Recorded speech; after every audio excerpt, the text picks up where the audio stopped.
Apakah jari telunjuk digerak-gerakan saat tahiyat, ya, ataukah diam saja, dan sampai mana batas bacaan tahiyat tahiyat awal? Baik. Apakah jari telunjuk digerak-gerakan saat tahiyat ataukah diam saja, dan sampai mana batas bacaan tahiyat awal?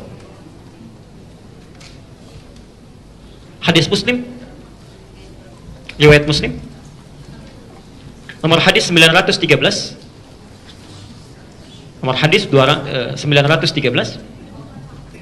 At-Tirmidzi, bukan Tirmidzi tapi At-Tirmidzi. Nomor hadis 296. Nomor hadis 296. Dari Abdullah bin Umar. Ya. Sudah? Pelan-pelan.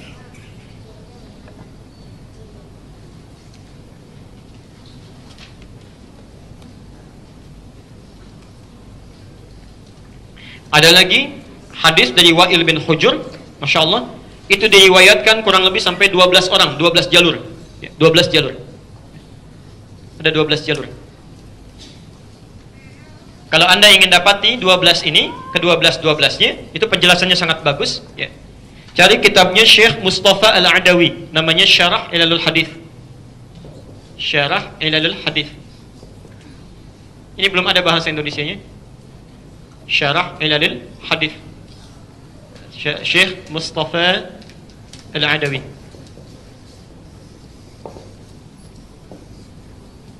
Halaman 178 sampai 180.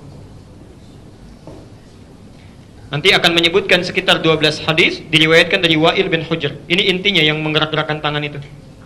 Wa'il bin Hujr. Pelan-pelan. Hadis pertama dari Ibnu Umar, ya, radhiyallahu anhuma, anaknya Umar bin Khattab, semoga Allah meridhai kepada beliau dan orang tuanya. Beliau menyampaikan adalah Nabi SAW ketika memulai salat, ya, beliau menerangkan dengan panjang, mulai dari bertakbir, ya, sampai dengan duduk di akhirnya. Ya. Saya akan percepat saja sampai duduk di akhir. Kata beliau, "Fawadha'a kaffahul yumna ala fakhidhil yumna." Beliau meletakkan telapak tangan yang kanan di paha yang kanannya.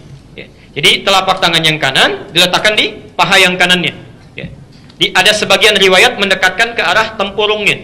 Ada yang dekat ke tempurung, ada yang di pahanya. Itu dua-duanya sahih riwayatnya. Ya. Kemudian perhatikan, melipat tangannya yang jempol ibham bertemu dengan yang wusta yang tengah, gini. Jelas ya? Jadi meletakkan telapak tangan di pahanya, kemudian yang jempol dilingkarkan bertemu dengan yang tengah, yang wusta, gini. Jelas ya? Bukan yang jari kelingking, ya. Kalau yang ini apa? Manis. Kalau yang asam yang mana? Apa disebut manis ya? Nah, ini kelingking, ini manis, ini tengah, yang ini telunjuk, ini jempol. Jadi jempol bertemu dengan yang tengah sini. Kemudian perhatikan, mengangkat rafa' as-sababah, mengangkat yang telunjuknya. Ya, mengangkat begini telunjuknya. Tsumma yad'u biha, ketika diangkat ini beliau berdoa. Beliau berdoa. Ini hadis pertama yang menyampaikan riwayat mengangkat tanpa menggerak-gerakannya. Ya, nggak pakai cuma ngangkat aja, ngangkat, tidak digerak-gerakan. Pelan-pelan. Anda bisa temukan itu di hadis Muslim, nomor hadis 913 tadi, dan At-Tirmidzi, nomor hadis 296. Ya. Hadisnya dari Ibnu Umar. Ya. Jadi mengangkat telunjuk tanpa menggerak-gerakannya, cuma diangkat begini, kemudian tanpa digerak-gerakan. Pelan-pelan, saya selesaikan dulu ini ya, supaya nanti tidak bertanya lagi. Menyikapi hadis ini, hadisnya sahih, ya, hadisnya sahih. Menyikapi hadis ini, ulama kemudian berbeda pendapat dalam prakteknya. Berbeda pendapat dalam prakteknya. Imam Malik, beliau berpandangan, karena hadisnya mengatakan mengangkat telunjuknya saat tahiyat, meletakkan tangannya di pahanya, mengangkat kemudian jari yang telunjuknya, melipat jempol dengan jari tengahnya begini, diangkat, yad'u biha, kemudian beliau berdoa. Maka Imam Malik menyimpulkan mengangkat telunjuk saat tahiyat ini dimulai dari awal bacaan tahiyatnya. Ya. Jadi ketika Anda mengatakan at-tahiyatu lillah, ya, atau at-tahiyatul mubarakatus salawatut thayyibat, itu ada Yang satu dari Abdullah bin Mas'ud, satu dari Abdullah bin Umar. Jadi ketika Anda mengatakan at-tahiyatu lillah, telunjuk diangkat gini. Ya. Jelas sampai sini? Ya, saya belum bicara kapan diturunkan ya, baru diangkat dulu saja. Nah. Kemudian kata Imam Abu Hanifah, karena petunjuk isyarat ini ketika diangkat jadi telunjuk, satu jari saja menunjuk pada kalimat tauhid. Dan kebiasaan orang-orang Arab ini, Imam Abu Hanifah ini, beliau dalam penalaran itu sangat cerdas sekali. Sangat cerdas. Beliau punya keunggulan, kalau membaca sesuatu itu bukan bersandar hanya pada dalil, tapi menafsirkan dalil pun lewat kaidah-kaidah bahasa, kultur dan logika. Itu Abu Hanifah. Ya, Abu Hanifah. Pernah satu kali ada orang, Pak, sombongnya luar biasa. Nantangin orang sekampung. Ya, menantang orang sekampung. Jadi ulama-ulamanya ditantang. Yang bisa, mana ulama di sini yang bisa jawab pertanyaan saya, itu orang hebat. Kata orang ini, sekitar berkumpul ulama dan tidak ada satupun yang bisa jawab. Dia katakan, bagaimana itu Allah tidak adil dalam kehidupan? Coba, Allah menciptakan kita manusia, diminta untuk ibadah. Kalau kita salah, kita dihukum, itu wajar. Tapi kan yang paling tidak wajar, kita dihukum karena kita dicipta dari tanah, dihukum pakai api, wajar sakit. Tapi kalau setan salah, dia dihukum, dia akan dicipta dari api. Disiksa dengan api juga. Ya, jadi dia disiksa dengan bahan penciptaannya. Bagaimana bisa merasa sakit? Ya. Jadi kalau manusia dihukum, manusia terbuat dari apa? Tanah. Dari mana taunya? Al-Quran surah 15 ayat ke-28. Ya. Setan dicipta dari apa? Dari mana taunya? Satu ayat sebelumnya. Ya. Wal janna khalaqnahu min naris samum, khalaqnahu min qablu min naris samum. Dan jin kami ciptakan sebelumnya, sebelum manusia, dari api yang sangat bergejolak. Ya. Loh, apa hubungan jin dengan setan? Ya, maaf, setan itu asalnya iblis. Ya. Al-Baqarah ayat ke-34. Wa idz qulna lil malaikati isjudu li adama fasajadu illa iblis. Siapa iblis itu? Asalnya jin. Dari mana taunya? Al-Kahfi ayat ke-50. Wa idz qulna lil malaikati isjudu li adama fasajadu illa iblis kana minal jinni, adalah termasuk kalangan jin. Ketika dia menggoda Adam, disebut namanya dari iblis berubah jadi setan. Ya. Dari mana taunya? Al-Baqarah 36. Fa azallahuma syaitanu anha, disebut setan. Karena itu ketika disebutkan setan dalam konteks Quran, ada yang dikaitkan dengan jin. Dikaitkan dengan jin. Nah, kata orang ini, kalau jin sih enak, setan enak. Dicipta dari api, dikembalikan ke api. Sama aja bohong. Pada saat itu nggak ada yang bisa jawab. Tiba-tiba datanglah seorang anak, maju ke depan, menyampaikan, saya bisa menjawabnya. Persis seperti anak itu berdiri itu. Ya. Nah, ya. Masya Allah. Baik. Saya bisa menjawabnya. Masya Allah. Penasaran orang ini. Tapi tolong datang kemari. Tolong datang kemari. Ketika datang, itu tanpa bicara apapun langsung ditampar pipinya. Mana orang ini? Ya. Ini malah Tom Tani katanya. Kenapa Anda tampar saya? Kata orang ini, anak kecil ini, loh, apa sakit sampai Anda marah? Lah sakit katanya. Bagaimana Anda bisa merasakan sakit sementara pipi Anda dari kulit? Ya. Tangan saya pun dari kulit. Masa kulit dengan kulit terasa sakit? Maka diamlah orang itu, dibungkam dengan pernyataan anak kecil ini. Anak kecil inilah yang kemudian akan tumbuh, namanya Nu'man bin Bashir, bergelar Abu Hanifah. Abu Hanifah. Ya. Dan Abu Hanifah ini, mohon maaf Bapak Ibu sekalian, itu Masya Allah memiliki dua orang tua yang sangat soleh. Ya. Nanti di akhir kalau masih ada waktu saya ceritakan. Dua orang soleh bertemu melahirkan seorang anak yang sangat soleh juga. Ya. Nah, kata Imam Abu Hanifah, isyarat telunjuk saat diangkat ini sebagai isyarat penegasan akan keesaan Allah. Karena kebiasaan orang Arab kalau disebutkan Allah, Allah, Allah, itu suka mengangkat tangannya begini. Allah, Allah, Allah, mengangkat tangannya, terutama dalam syahadat. Ya, dalam syahadat. Karena itulah kata Abu Hanifah, ketika telunjuk ini diangkat, itu bukan dari awal pertamanya, tapi ketika mengucapkan asyhadu an la ilaha, diangkat begini. Ya. Dan ketika kalimat illallah sudah selesai, ditutup lagi. Selesai. Karena faidah mengangkat telunjuk ini hanya untuk mengikrarkan bahwa tiada Tuhan selain Allah. Lalu ditutup. Ya, pelan-pelan. Imam Ahmad bin Hanbal berpendapat. Kata Imam Ahmad, mengangkat telunjuk ini itu dimulai bukan dari at-tahiyat tapi dari mulai kalimat asyhadu an la ilaha illallah. Saya ulang, bukan dari kalimat pertama begitu selesai kita bangkit dari sujud at-tahiyat tahiyatu lillah. Ini belum diangkat kata Imam Ahmad. Ya. Diangkatnya persis ketika mengucapkan asyhadu an la ilaha illallah, tapi tidak ditutup dulu, dibiarkan terus sampai akhirnya. Kalau tahiyat yang pertama dibaca sampai dengan fil alamina innaka hamidum majid, kalau tahiyat yang terakhir dibaca tuntas sampai dengan salam. Jadi begitu assalamualaikum baru ditutup, kata Imam Ahmad, ya. Apa pandangan beliau? Ini bagus pandangannya, memadukan dalil-dalil yang ada. Kata Imam Ahmad, begitu tangan ini diangkat, kata Imam Ahmad, ya, itu menunjukkan kalimat syahadat, penunjuk itu, tapi di hadisnya kan disebutkan, dan Nabi berdoa dengan itu. Berdoa dengan itu. Jadi ketika diangkat, Nabi berdoa. Sedangkan lafaz doa itu dimulai setelah syahadat, bukan sebelum syahadat. Ya. Makanya ketika Anda berdoa, itu kan adabnya membaca salawat pada Nabi, kemudian berdoa kan? Maka orang-orang yang berdoa dalam tahiyatnya, bukankah dimulai setelah membacakan syahadat? Asyhadu an la ilaha illallah wa asyhadu anna Muhammadar Rasulullah. Kemudian setelah itu apa? Allahumma salli ala Muhammad wa ala ali Muhammad kama sallaita ala wa ala ali fil alamin innaka. Itu kan doa. Itu kan doa. Maka kata Imam Ahmad, ketika Anda mengangkatnya dalam tahiyat, diangkat begini, jangan dulu ditutup kecuali sampai selesai fil alamin innaka hamidum majid, dan di tahiyat terakhir diangkat baru kemudian ditutup kembali saat akan salam. Saat akan salam. Imam Malik mengangkat dari awal tadi yang pertama sampai terakhir. Ya, sampai terakhir. Diangkat begini sampai salam baru kemudian ditutup. Jelas sampai sini? Di sini ada 3 pendapat yang utama, Imam Malik, Imam Abu Hanifah, terakhir Imam Ahmad. Tapi ketiganya belum mengomentari apakah digerakkan atau tidak. Digerakkan atau tidak. Baru kemudian ada hadis yang datang, Masya Allah, sampai 12 matan. 12 redaksi. Disampaikan oleh Syekh Muhammad Mustafa Al-Adawi dalam kitab Syarah Al-Hadis, ya, halaman 178 sampai halaman 180. Semua 12 riwayat ini mengacu pada orang yang sama dari sini. Di kurang lebih ada 12 orang menerima riwayat dari Wa'il. Ya.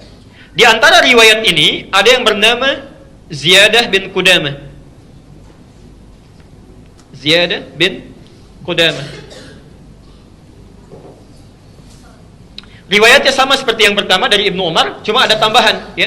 Di mengangkat telunjuknya begini, kemudian membuat lingkaran antara yang jempol dengan yang tengah gini. Ditambah di akhirnya thumma yuharnikuha, kemudian menggerak-gerakannya. Thumma yuharnikuha gini. Yuharnikuha. Pelan-pelan.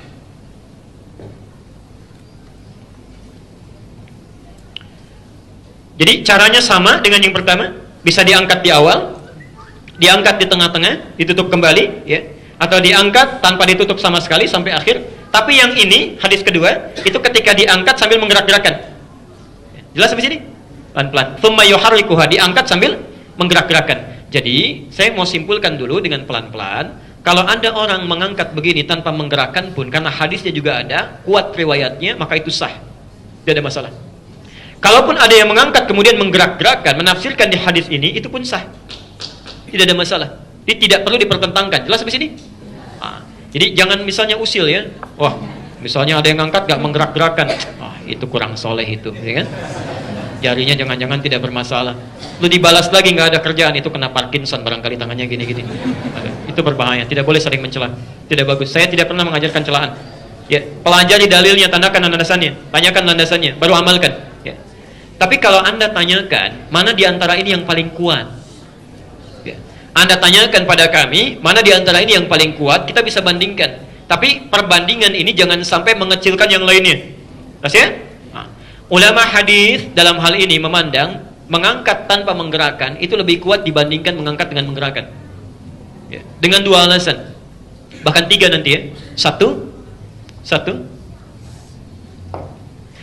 Hadis tentang menggerakkan diriwayatkan oleh Ziyadah bin Qudamah dari Wa'il bin Hujur, ya. Dari 12 hadis itu cuma satu orang yang menyebutkan menggerakkan tangannya.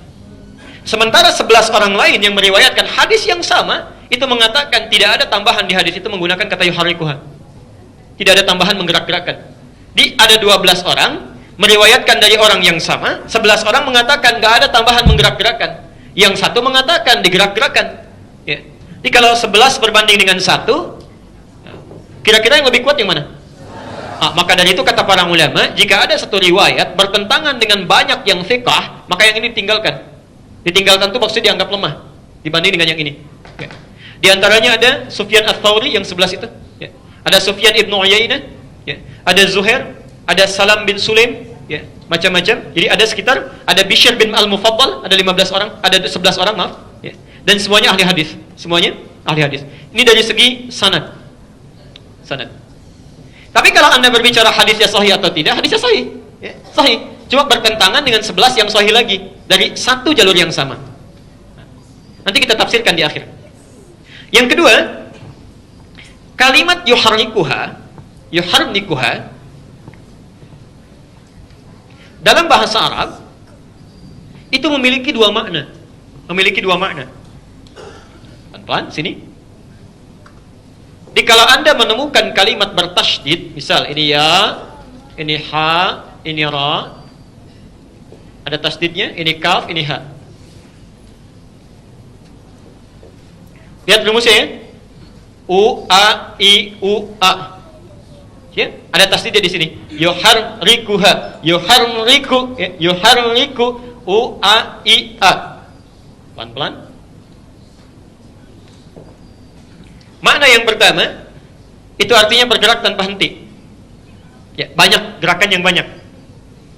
Yang kedua, bisa berarti mengangkat, menggerakkan dan berhenti. Bergerak kemudian berhenti.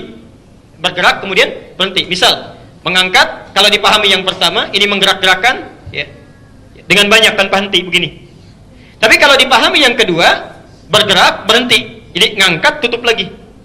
Jelas ya? Nah, dari mana taunya makna bergerak kemudian berhenti? Hadis Nabi SAW yang mengajarkan tentang takbir. Takbir. Kalau takbir angkatnya bagaimana? Mengangkat setinggi? Dari mana taunya? Hadis Al-Bukhari nomor hadis 737. Bisa sejajar dengan telinga. An-Nasai nomor hadis 1101. Nah, bahasa saat bertakbir itu menggunakan kalimat thumma yukabbir. Yukabbir. Ya, kaf, ba, ra. Perhatikan kalimatnya. Yukabbiru.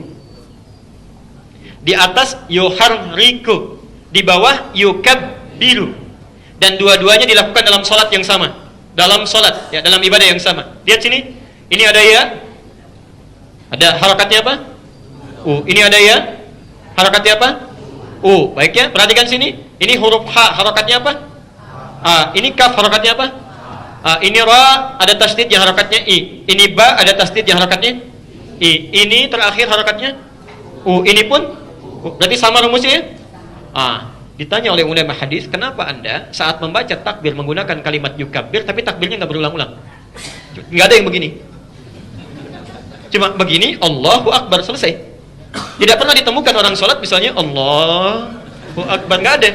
Ya, jadi begitu angkat Allahu Akbar. Kenapa Anda saat ini pertanyaan ya? Jadi kita juga tidak boleh mengecilkan. Kenapa Anda saat bertakbir menafsirkan dengan makna yang kedua? Jadi Allahu Akbar sekali angkat tutup. Tapi ketika tahiyat Anda menafsirkan dengan makna pertama, menggerak-gerakan. Ya. Nah, ini dalam satu amalan ada dua kalimat yang rumusnya sama, tapi kenapa bisa beda menggunakannya? Ya. Kalaupun dijawab bolehlah, tidak apa-apa karena Nabi menunjukkan itu. Sekarang kalimat salat itu selalu jelas dalilnya, jelas contohnya. Saking jelasnya Nabi mengatakan, "Shallu kama ra'aitumuni." Dari mana taunya? Al-Bukhari nomor hadis 631. Baik. Perhatikan, kata Nabi, "Salatlah Anda persis seperti melihat saya salat." Berarti ketika Nabi salat ada yang lihat kan? Ada yang lihat. Nah, melihatnya seseorang kepada Nabi itu mesti melihat contoh yang jelas, gerakan yang jelas, tidak ada keraguan di dalamnya, tidak membingungkan. Nah, kalaulah pernah ada orang melihat Nabi menggerakkan jemari telunjuknya saat tahiyat terakhir itu atau tahiyat yang pertama, pertanyaannya bagaimana cara Nabi menggerakkannya? Apakah ke atas ke bawah? Apakah cepat? Atau lambat? Atau ke samping kanan ke samping kiri? Ya. Ada sementara orang membentuk kalimat Allah begini. Ya. Mana yang benar? Nah, kaidah usul fikih menyebutkan sesuatu yang jelas tanpa ditafsirkan itu lebih kuat dibandingkan dengan sesuatu yang mesti ada penafsiran. Jelas ya? Karena itu dalam hal ini ulama hadis memandang mengangkat telunjuk begini tanpa menggerakkan itu dipandang lebih kuat dari sisi matan dan sanadnya dibandingkan dengan yang menggerak-gerakkan seperti ini.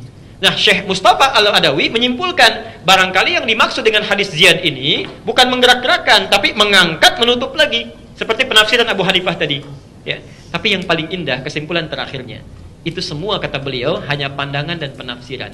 Ya, tidak harus pendapat yang kita yakini sampai harus mengecilkan dan merendahkan pendapat orang lain yang memilih hal yang berbeda dengan kita. Ya, sepanjang ada dalilnya. Ya. Jelas sampai sini ya? Baik.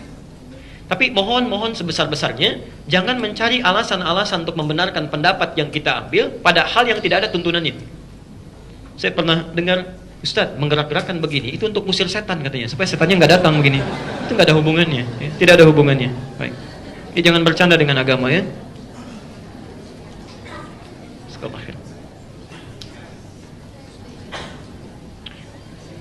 Baik. Jazakallah khair. Alhamdulillah.